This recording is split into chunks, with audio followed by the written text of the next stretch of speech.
الرحيم نحمده ونصلي على رسوله الكريم أما بعد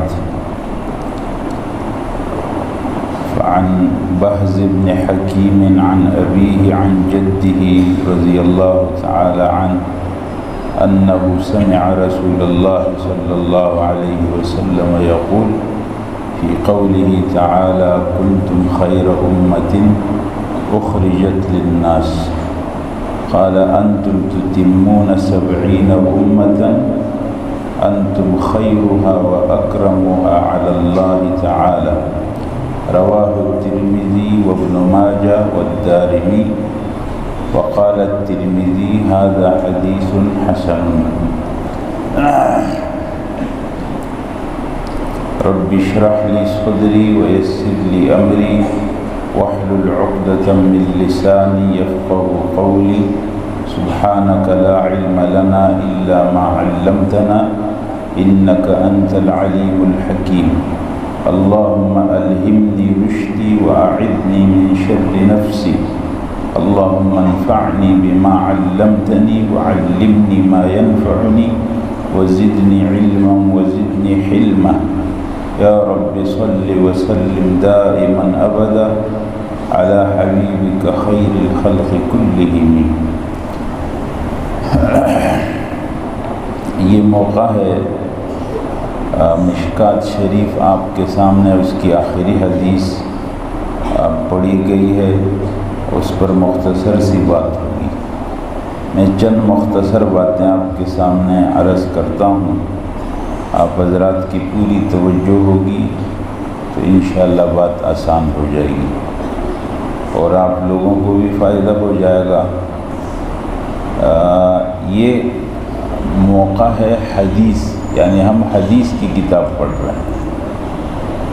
مشکات شریف مدارس کے نصاب میں دورہ حدیث سے پہلے کے درجے میں پڑھائی جاتی. بنات کا نصاب شاید اس میں کوئی فرق ہوگا، ویسے مشکات شریف کو کتب ستہ سے پہلے پڑھایا جاتا. مدارس کا جو نصاب ہے بنیادی طور پر 3 قسم کے علوم پر مشتمل ہے، جس کو درسی نظامی کہا جاتا ہے. اس میں ایک تو علوم شرعیہ ہے، علوم وحی، قرآن، حدیث اور فقہ، ان تینوں کو علوم شرعیہ کہا جاتا ہے. مدارس کے اندر اصل اور مقصدی اور بنیادی طور پر علوم شرعیہ پڑھایا جاتا ہے. طلباء کو قرآن کریم، رسول اللہ صلی اللہ علیہ وسلم کی احادیث اور پھر امت کے فقہاء نے قرآن اور حدیث سے جو مسائل کو ترتیب دیا ہے، جس کو علم الفقہ کہا جاتا ہے. بنیادی طور پر یہ 3 علوم علوم شرعیہ ہیں. پھر ان تینوں علوم کے اپنے اپنے اصول ہیں.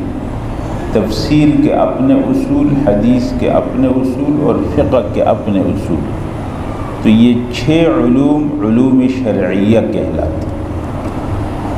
دوسرے نمبر پر جو علوم مدارس کے اندر اور درس نظامی کا حصہ ہیں، ان کو علوم عربیہ کہا جاتا ہے، کیونکہ قرآن، حدیث اور فقہ تینوں عربی زبان میں. تو اگر کوئی آدمی ان علوم کو سمجھنا چاہے گا تو ضروری ہے کہ وہ عربی زبان سے واقف ہو جائے. تو عربی زبان کے تو مختلف علوم ہیں، لیکن اس میں بنیادی علوم جو ہیں وہ 4 ہیں. ایک علم لغت ہے، ایک علم صرف ہے، ایک علم نحو ہے اور ایک علم بلاغت ہے. یہ 4 علوم اس کے اندر بنیادی ہے، ورنہ اس کے علاوہ بھی مدارس کے نصاب میں یہ 4 علوم علوم عربیہ پڑھائے جاتے ہیں. علم لغت اس طرح بنیادی طور پر تو نہیں ہوتا ہے کہ لغت کو بنیاد بنایا جائے، لیکن جو ادب کی کتابیں ہیں اس میں مقصود لغت سمجھانا ہوتا ہے، لغت سکھانا ہوتا ہے. صرف علم ہوتا ہے، نحو ہوتا ہے اور بلاغت ہوتا ہے. ان علوم کا کیا تعارف ہے تو اس کا بھی موقع نہیں. اس لیے میں مختصراً بات کر رہا ہوں تاکہ آپ لوگ مدارس کے نصاب سے اور مدارس کے نظام سے واقف ہو جائیں۔ تیسرے قسم کے علوم جو مدارس کے اندر پڑھائے جاتے ہیں وہ علوم عقلیہ ہے، یعنی وہ علوم جو عقلی علوم ہیں، ان میں منطق ہے، فلسفہ ہے، علم کلام ہے، اور پھر فلسفے کی اپنی شاخیں ہیں۔ یہ تین قسم کے علوم کا جو مجموعہ مرکب ہے اس کو درس نظامی کہا جاتا ہے۔ درس نظامی کی نسبت نظام الدین سہالوی کی طرف ہے۔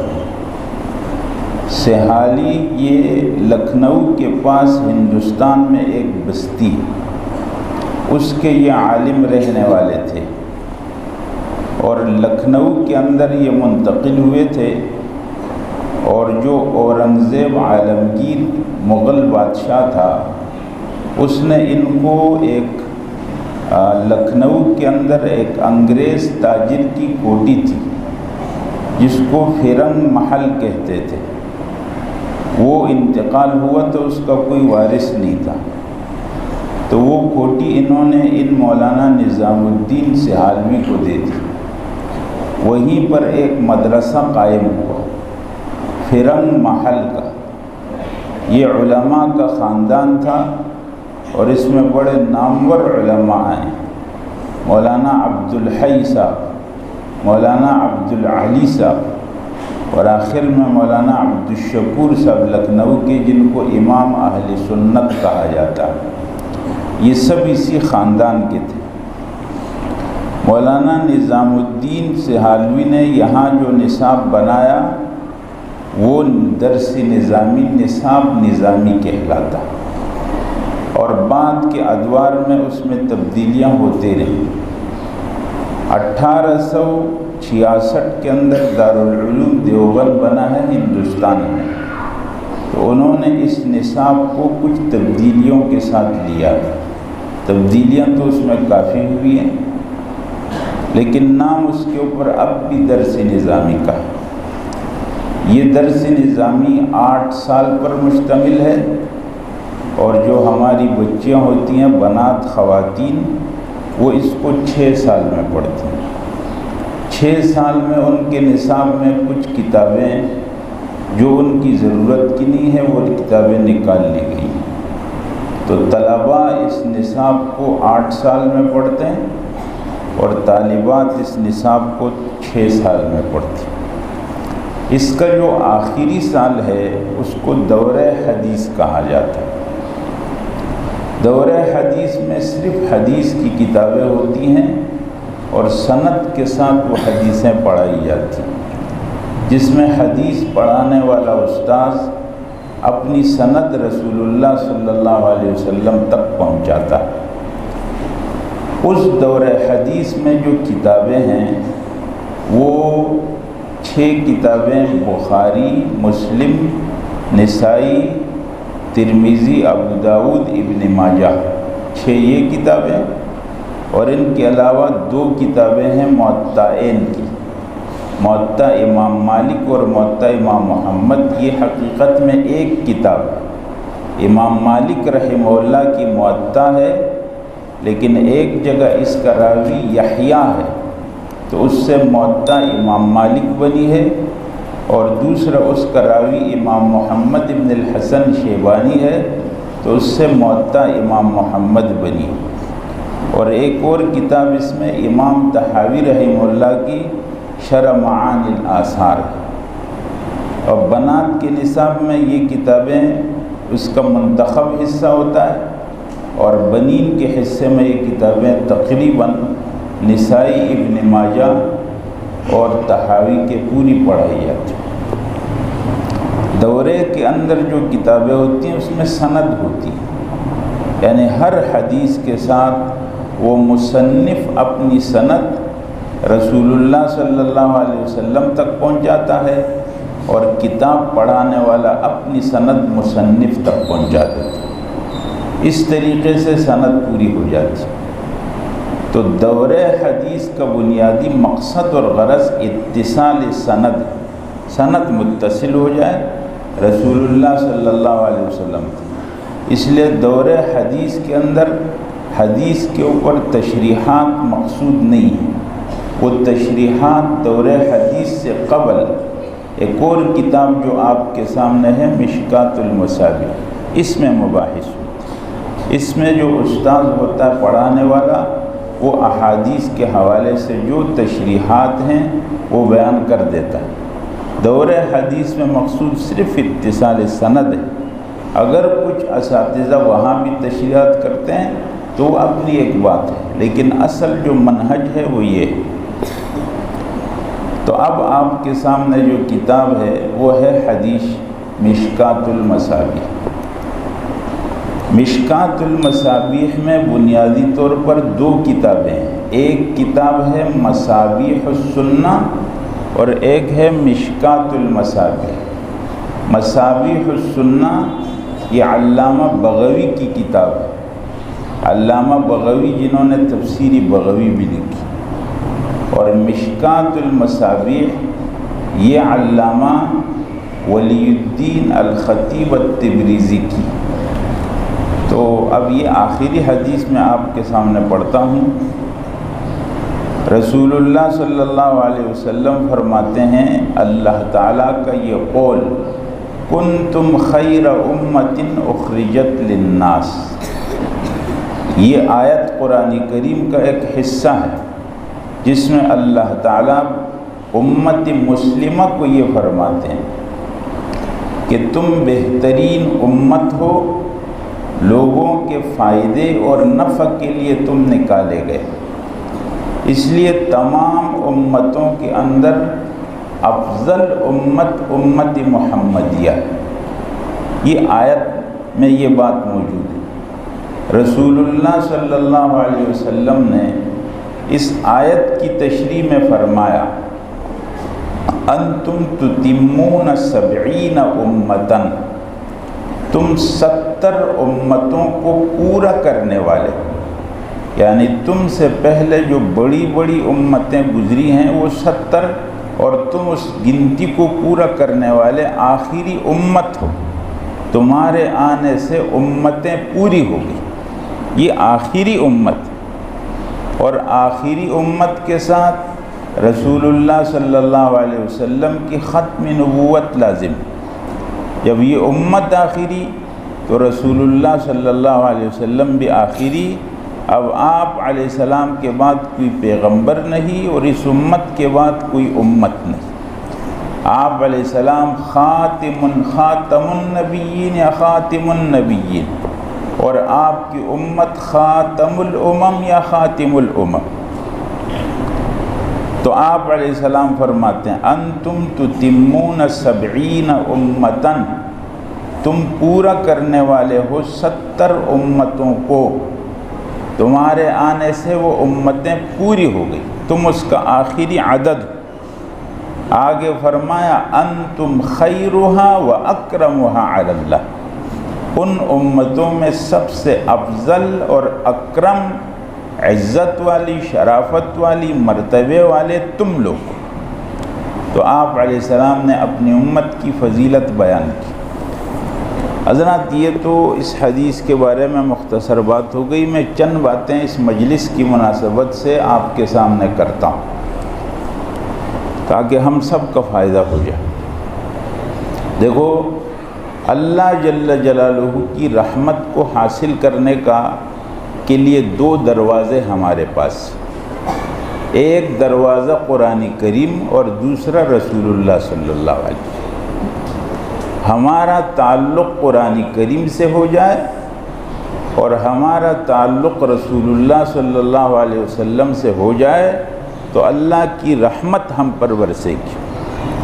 قرآن کریم میں اللہ تعالیٰ فرماتے ہیں، اذا قرئ القرآن فاستمعوا له وانصتوا لعلکم ترحمون، جب قرآن پڑھا جائے تو تم خاموش ہو جاؤ اور اس کو توجہ سے سنو تاکہ تم پر رحم کیا جائے۔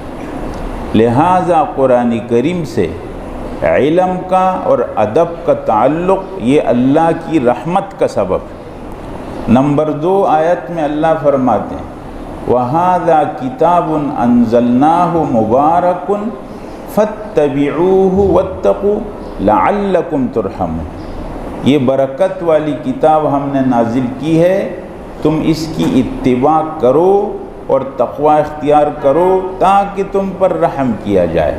معلوم ہوا کہ قرآن کریم سے عمل کا تعلق یہ رحمت کا سبب، قرآن سے تعلق علم کا یہ بھی رحمت کا سبب، قرآن سے تعلق عمل کا یہ بھی رحمت کا سبب۔ حدیث میں رسول اللہ صلی اللہ علیہ وسلم فرماتے ہیں جو قوم، صحیح مسلم کی روایت، جو قوم اللہ کے گھروں میں کسی گھر میں جمع ہو جائے، اللہ کی کتاب کو پڑھیں، آپس میں اس کا مذاکرہ کریں، اس قوم پر اللہ کی طرف سے ایک خاص سکون نازل ہوتا۔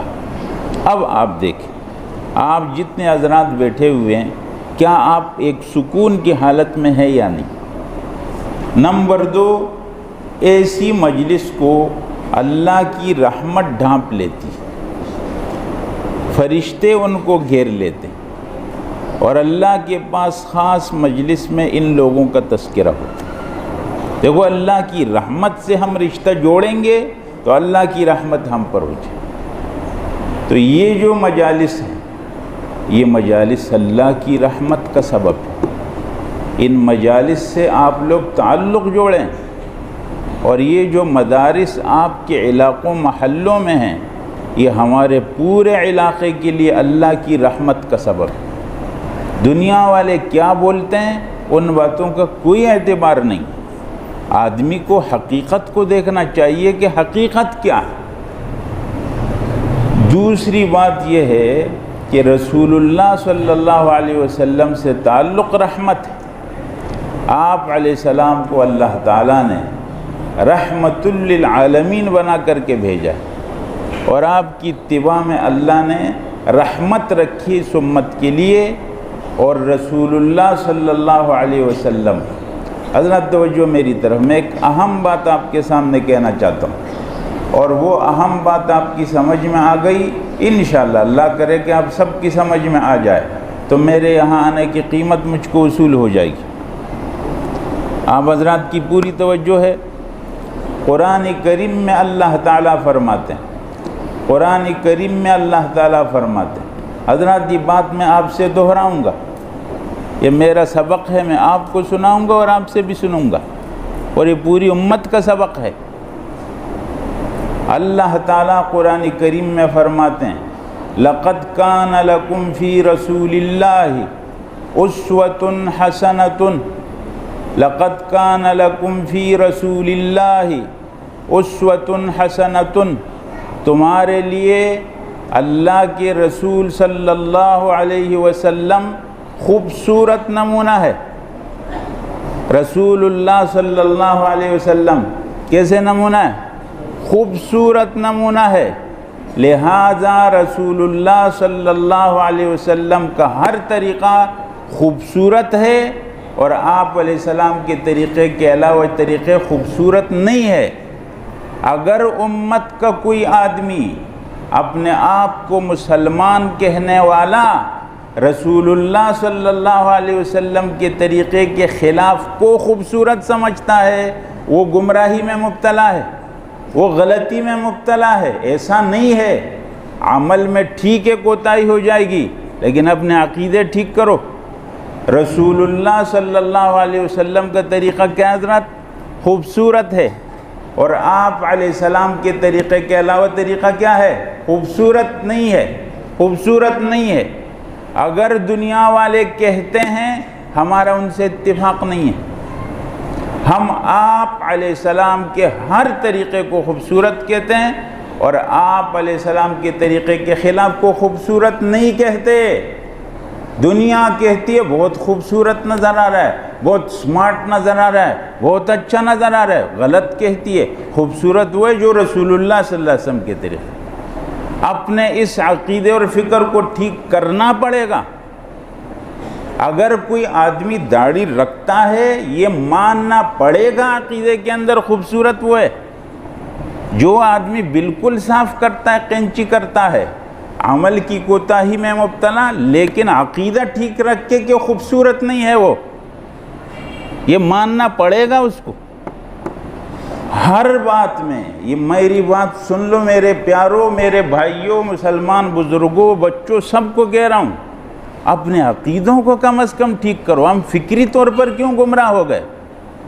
جب اللہ تعالیٰ فرما رہے ہیں کہ رسول اللہ صلی اللہ علیہ وسلم کا طریقہ خوبصورت ہے، ہم کیوں دوسرے کو خوبصورت سمجھتے ہیں اور کہتے کیوں ہیں؟ اللہ سے یہ دعا کرو کہ اللہ رسول اللہ صلی اللہ علیہ وسلم کے طریقے پر ہم کو اپنی خاص توفیق سے چلا، وہی خوبصورت ہے. حضرات یہ آج کی مجلس تھی، یہ مختصر باتیں ہو گئیں. آپ کے سامنے اور علماء بھی آئیں گے، بہت قیمتی باتیں کریں گے. میں نے چند باتیں آپ کے سامنے کر دیں.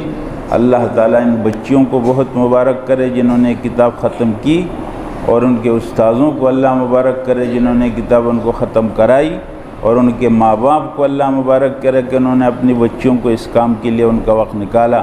اور آپ سب کو اللہ مبارک کرے کہ آپ اس مجلس کے اندر شریک ہوئے. اللہ تعالیٰ اس ادارے کو، تمام دینی اداروں کو اللہ تعالیٰ جاری ساری رکھے، اور امت کے اندر اللہ تعالیٰ ان کا فیض خوب پھیلا دے، اور امت کو ان سے فائدہ اٹھانے کی اللہ توفیق عطا فرما دے.